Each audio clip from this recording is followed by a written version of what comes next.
à partir du moment où le nombre de cas probables est beaucoup plus important que le 87, une grande partie des personnes, plus de 80% vont bien, donc ont été prélevées mais sont donc à domicile. Donc l'important pour nous, c'est de faire suivre et bien suivre ces personnes à domicile tout au long, j'allais dire, des 14 jours, les 14 premiers jours, en particulier sur le 7e jour, où les personnes peuvent éventuellement décompenser, avoir plus de problèmes de toux, de respiration et autres. Donc actuellement, on est en train de travailler avec les médecins de ville en particulier, sur des protocoles de passage de témoins, je vais dire, entre l'hôpital et entre la ville, et pour assurer cette consultation, donc soit à domicile, soit en télémédecine. Donc actuellement, on est en train de développer fortement la télémédecine, grâce à notre opérateur qui est donc Pulsi, qui gratuitement met à disposition l'installation adaptée pour pouvoir suivre. Donc aujourd'hui, les protocoles sont en cours entre la ville et l'hôpital et entre les professionnels donc, de ville de qui fait quoi. On sait, nous, en Meurthe-et-Moselle, qu'on est un département où le virus circule de façon importante.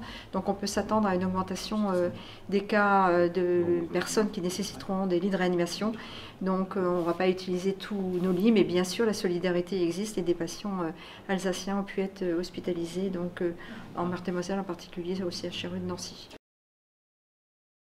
Pas mal de structures hospitalières ont installé quelque part une tente de tri, pour assurer à la fois le cheminement de patients qui sont à risque, donc ils vont dire j'ai de la température, je tousse, j'ai des courbatures, qui iront dans une file, j'allais dire, qui seront pris en charge dans une file bien particulière, et les patients qui vont venir dans les structures hospitalières parce qu'ils viennent de tomber, se sont fait un traumatisme au niveau de la jambe ou du bras, et donc voilà, pour assurer c'est une filière entre guillemets à risque, chaude, et puis une filière froide. On a des masques qui vont être livrés au CHRU de Nancy à destination des structures hospitalières, des EHPAD. Et puis, alors aujourd'hui ou demain, les pharmacies seront livrées pour délivrer des masques chirurgicaux pour les professionnels de ville. Alors les aides de domicile, on ne les a pas oubliées et ce week-end, elles ont pu bénéficier, les grosses associations, j'allais dire, de dotation de masques.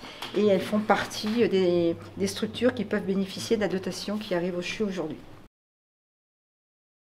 Les patients qui commencent à développer des signes doivent appeler j'allais dire leur médecin traitant.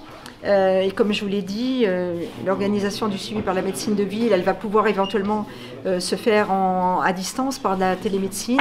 Bien sûr, si les médecins traitants peuvent se déplacer à domicile.